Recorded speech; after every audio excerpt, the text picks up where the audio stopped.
देखो, मैं हर बार कहता ही रहता हूँ कि असली जो मज़ा है वो लाइव इवेंट का क्राउड ही लेके चले जाता है, क्योंकि कार्डिफ में जो डब्ल्यूडब्ल्यूई अपने लाइव शो कर रही है, लाइव इवेंट कर रही है, वहाँ पे रैंडी ओर्टन रेसल कर रहे हैं और उनके साथ डीआईवाई उनके टैग टीम में है और ये ब्लड लाइन के आगे। वैसे इसमें मज़ा क्या है? ये तो देखा जाए तो रैंडी ओर्टन को डीआईवाई के साथ क्यों बुक कर रहे हैं, लेकिन वही है भाई, रैंडी ओर्टन देखो कितना डेडिकेटेड हो गया है कि वो तो कह रहा है लाइव इवेंट में जाके भी मैं रेसल करूंगा। बाकी ये स्टील केज वाला सोलो सिकोआ कोडी रोड्स वाला जो मैच है, सारा स्टफ लाइव इवेंट में इनका चलता ही रहता है। बट अगर टेलीविजन पर भी थोड़े ऐसे और रैंडी ओर्टन को अच्छा बुक करेंगे तो उसके लिए ज़्यादा खुशी होगी। और वेलकम है आपका वॉइस ऑफ रेसलिंग के एपिसोड नंबर 529 में। और सबसे पहले मुझे पता है कि आप लोग अच्छी तरीके से जानते हो इस चीज़ को, लेकिन थोड़ा सा फ्रेम कर देता हूं आपके लिए कि डब्ल्यूडब्ल्यूई की स्टोरी लाइन को आपको पता होगी एंजॉय कैसे करना है। तो स्मैकडाउन में हमने देखा कि जिमी ऊसो रोमन रेंस को कह रहे हैं भाई हमको एक बंदे की ज़रूरत है। उसके बाद आज रॉ में सुबह जिसका रिव्यू आ चुका है चैनल पर, देख ही लोगे अब तक वैसे आप लोगों ने, तो वहाँ पे जे ऊसो को मनाने के लिए जिमी ऊसो आए थे। तो अब स्टोरी में देखो ये मतलब ऑब्वियस दिख रहा है, लेकिन जिमी ऊसो एक बहुत ही इंपॉर्टेंट कैरेक्टर प्ले करने वाले हैं। जैसे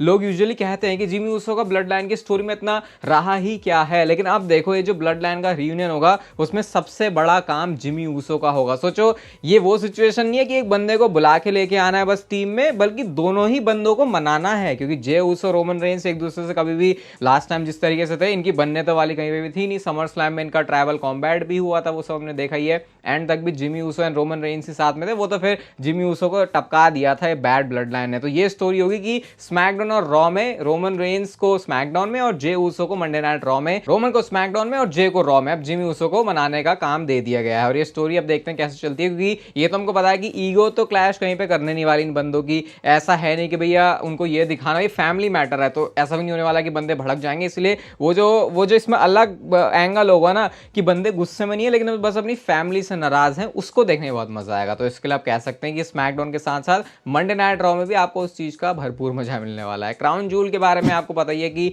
अभी तक हमको ये लग रहा है कि ड्रू मैकिंटायर और सीएम पंक दोनों नहीं होंगे, और शायद ये सच भी है। लेकिन डब्ल्यूडब्ल्यूई की या फिर आप बोल सकते हो ये जो रियाद सीजन की तरफ से वीडियो आई है, यहाँ पे ड्रू मैकिंटायर और सीएम पंक दोनों ही हैं। और जब ये बात चल रही है तो मैं आपको एक पुराना वाला ट्वीट दिखाना चाहूंगा सीएम पंक का, और आई थिंक मैंने 2020 में इसको कवर भी किया था, मुझे अच्छे से याद आ गया कि सीएम पंक ने कैसे डब्ल्यूडब्ल्यूई के लोगों को ही कॉल आउट कर दिया था कि कैसे तुम जो है पैसे के लिए वहाँ पे ज़्यादा, ब्लड मनी के लिए, मतलब कुछ भी है कि पैसा वैसा तुम्हें मिल गया तुम वहाँ पे जा रहे हो। तो शायद हो सकता है ये भी एक रीज़न हो कि सीएम पंक क्यों नहीं जा रहे क्राउन जूल में, क्योंकि उसके बाद मंडे नाइट रॉ में तो प्रोमो कट करने के लिए आए ही थे। वैसे मुझे लगता नहीं है ये रीज़न है, क्योंकि इस हिसाब से तो आप देखोगे तो सीएम पंक पहले भी क्या क्या बातें बोल चुके हैं डब्ल्यूडब्ल्यूई के बारे में। तो जब वो सारी चीज़ें सॉर्ट आउट हो सकती हैं तो ये क्राउन जूल वाली सिचुएशन कोई बड़ी चीज़ नहीं है। बट फिर भी आपको जैसे पता ही है जॉन सीना बहुत टाइम तक गए नहीं थे सऊदी अरेबिया के शोज़ में, तो देखते हैं सीएम पंक का कब तक ऐसा सीन रहता है। क्योंकि अगर कहीं ना कहीं थोड़ा बहुत भी रीज़न है कि उन्होंने पास्ट में जो कमेंट किया सऊदी अरबिया के शोज़ के बारे में, तो कब तक ऐसा होगा? क्योंकि अगर आप देखो भी तो साल में 2 बार तो शोज़ होते ही हैं, तो फिर इस चीज़ को तो डब्ल्यूडब्ल्यूई को कहीं ना कहीं फिगर आउट करने की ज़रूरत है, ऐसा लग रहा है। जे ऊसो ने रिसेंटली कमेंट किया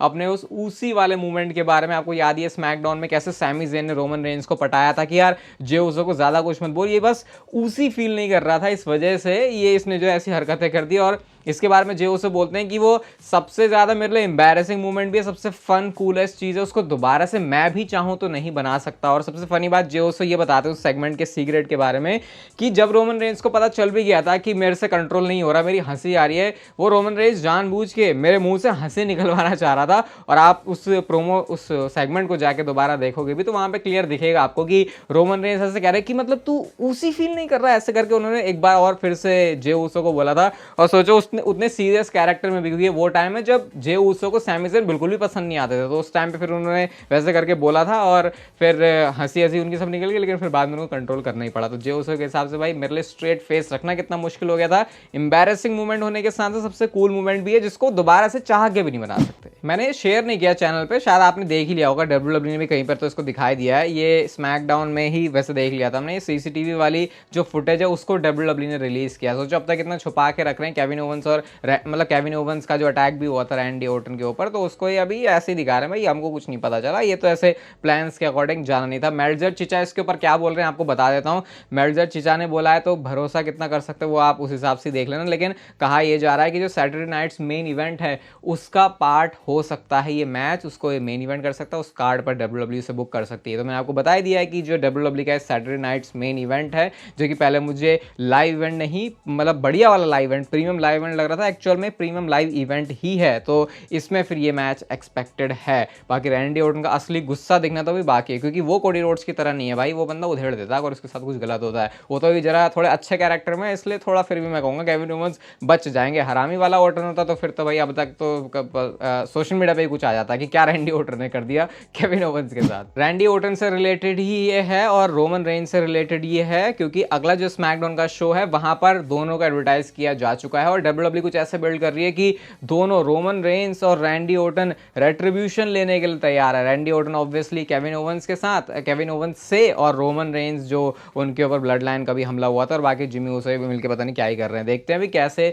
मतलब अब तो कह सकता हूं मैं यहाँ से अब रोमन रेंज की अपीयरेंसेस जो मैं कह भी रहा था फुल टाइम वाला रोमन रेंज आ चुका है, ये चलने ही वाला है और अभी रेसलमेनिया तक ही होगा। ये हो गया भाई, भूल लिया भाई टाइम की रोमन रेंज ने इतना लंबा ब्रेक लिया था, समर स्लैम में आए थे। अब तो कंटिन्यू जो स्टोरी लाइन है वो चलने वाली है, रोमन रेंज की भी और ब्लड लाइन की भी। और रैंडी ऑर्टन तुम भी जरा बिगड़ जाओ, क्योंकि बिगड़ने से ही तुम्हारा काम चलेगा। देखो बोला ही था वैसे मैंने ये, और ऑब्वियस भी था काफी कि स्मैकडाउन अब जब यूएसए नेटवर्क के ऊपर चला जाएगा फॉक्स से, तो फिर रेटिंग्स इनकी घटने वाली है, घट चुकी है। इस हफ्ते भले ही नंबर्स 1.652 आए हैं, जो कि पिछले हफ्ते से ज्यादा है, लेकिन अब यही एक्सपेक्ट करो आप, रॉ और स्मैकडाउन की व्यूअरशिप सेम ही आने वाली है। वैसे पहले रॉ और स्मैकडाउन दोनों ही यूएसए नेटवर्क पर थे, और याद है वो टाइम जब रॉ के नंबर्स ही हमेशा ज्यादा आते थे, उस वजह से उसको फ्लैगशिप शो भी कहा जाता था, क्योंकि वो बहुत पुराना वाला शो भी है। लेकिन अब इस पॉइंट पे ये बढ़िया हो गया भाई, डिफरेंस ज्यादा कुछ लगता नहीं है। भले अब नेटफ्लिक्स पे जा रही है मंडे नाइट रॉ, तो मुझे लगता है वो अब जो एक और बड़ा डिफरेंस है वो क्रिएट होगा, लेकिन WWE फिर भी इसको बैलेंस करेगी। अब मुझे लगता है कि ऐसे रॉ और स्मैकडाउन में इतना कोई डिफरेंस आने वाला है, क्योंकि पहले स्मैकडाउन लाइव भी नहीं आता था, जब लाइव आता तो स्मैकडाउन लाइव के नेम से आया था। किस किस को याद है वैसे ही? देखो अक्टूबर का महीना आ गया है, अगले साल फिर रॉयल रंबल भी हो जाएगी। इस बार वैसे फरवरी के महीने में है, लेकिन यहाँ से रॉयल रंबल की बात अब आप मान लो शुरू हो चुकी है। जो हेनरी ने शायद अपनी अपीयरेंस ही लीक कर दिया, एक ट्वीट है जहां पे एक बंदा जो है बात कर रहा है, काइंडा क्रेजी हाउ फास्ट जो Henry fell off the radar, मतलब वो ऐसा काइंड ऑफ कुछ अगेंस्ट में ही बात कर रहा है जो हेनरी के। लेकिन इसमें आप देख सकते हो क्या कोट करके रिप्लाई किया जो हेनरी ने, वो बोलता है कि कैसे ये जो ट्वीट है वो एज करने वाला है सिर्फ 4 महीने में, मतलब वो बता रहे हैं कि 4 महीने में और भी क्या कुछ होने वाला है। तो यहाँ से अब लोग ऐसा एक्सपेक्ट कर रहे हैं कि ये अपनी जो रॉयल रंबल की अपीयरेंस है कहीं ना कहीं वो जो हेनरी ने बता दी है। इतना तो कंफर्म है भाई, अभी जो हेनरी पता नहीं है तो वो TNA के ही सुपरस्टार हैं, WWE के साथ ऑफिशियली उनको साइन नहीं किया गया, लेकिन स्टिल वो NXT में आते हैं, तो रॉयल रंबल में उनकी पॉप तो गजब होगी। बाकी आई बिलीव इन जो हेनरी है कितना पॉपुलर चल रहा है वो बताने की जरूरत तो कुछ है नहीं। ये लाइव इवेंट की जो मैं आपको कहानी बता रहा हूँ, इस लाइव इवेंट की कहानी से आगे की मेन रोस्टर की कहानी क्या हो सकती है वो भी कहीं ना कहीं पता चल रही है। गुंथर और चैट गेबल का जो मैच है इसको वर्ल्ड हेवीवेट चैंपियनशिप के लिए WWE ने लिवरपूल में बुक किया। और अब आपको पता है लाइव इवेंट के अंदर भी जो मैचेस होते हैं वो हील वर्सेस फेस वाले ही होते हैं। ऑलरेडी यहाँ पर चैट गेबल तो हील हैं,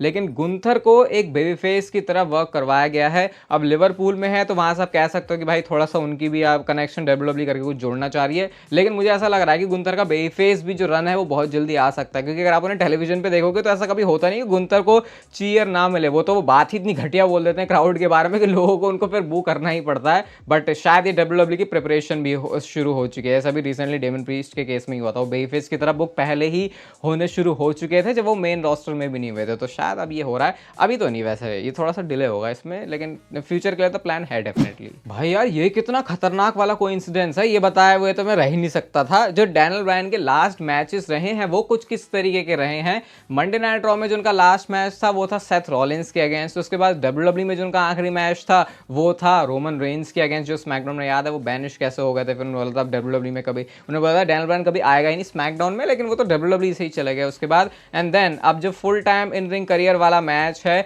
ब्रायन डैनियल्सन का, मतलब डैनियल ब्रायन का, वो भी हुआ है अगेंस्ट डीन एम्ब्रोज यानी कि जॉन मॉक्सली। तो शील्ड के ही वो बंदे रहे जिनके साथ अपने आखिरी वाले जो मैचेस हैं वो ब्रायन डैनियल्सन करके गए हैं। भाई ये ऐसा कैसे हो गया है? तो थोड़ा लग रहा है कि वो जैसे किसी ने स्क्रिप्ट ही किया उसको इस तरीके से कि फाइनल जो मैचेस होगा डैनियल ब्रायन या फिर ब्रायन डैनियल्सन को इन बंदों से होगा। तो शील्ड ने यहाँ पे कह सकते हैं फिर ब्रायन डैनियल्सन की कहानी खत्म कर दी। आज की मंडे नाइट रॉ का सबसे मेजर कह सकते हैं जो टॉकिंग पॉइंट रहा है वो ब्रॉक लेसनर ही रहा है। वो सारी सुबह रिव्यू वीडियो मैंने अच्छे से बताया कि कैसे WWE ने 2 बार उनको मेंशन किया है। अब इस चीज से हम क्या समझ सकते हैं? ऑब्वियसली ये चीज की WWE क्या तैयार तो नहीं कर रही ब्रॉक लेसनर के रिटर्न के लिए, तो ऑब्वियसली सभी के दिमाग में पहला थॉट आएगा, लेकिन शायद WWE इसको टेस्ट करना चाहती है फैंस के बीच में, क्योंकि आपको पता है ब्रॉक लेसनर का जब से वो विंस वाली सब चीज हुई है, विंस की डॉक्यूमेंट्री नहीं देखी तो वो भी आज चुकी है कल ही, तो आप उसे जाके चेकआउट कर सकते हो भी, सब कुछ आपको पता चल जाएगा उसमें 17 मिनट के अंदर जो भी कुछ हुआ भाई। 360 मिनट्स का कंटेंट आपके लिए मैंने एक पैकेज बंडल की तरह किया है। तो अब कहानी क्या है ब्रॉक लेसनर की,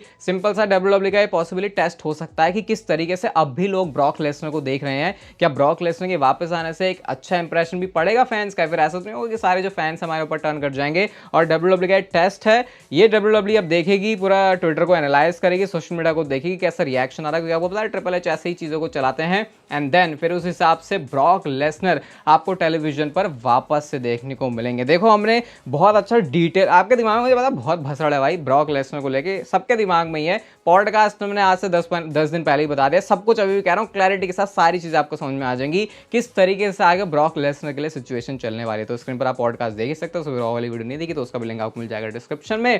वीडियो लाइक कर दो, चैनल को सब्सक्राइब कर दो, और तब तक फिर लेते रहो जिंदगी के मजे।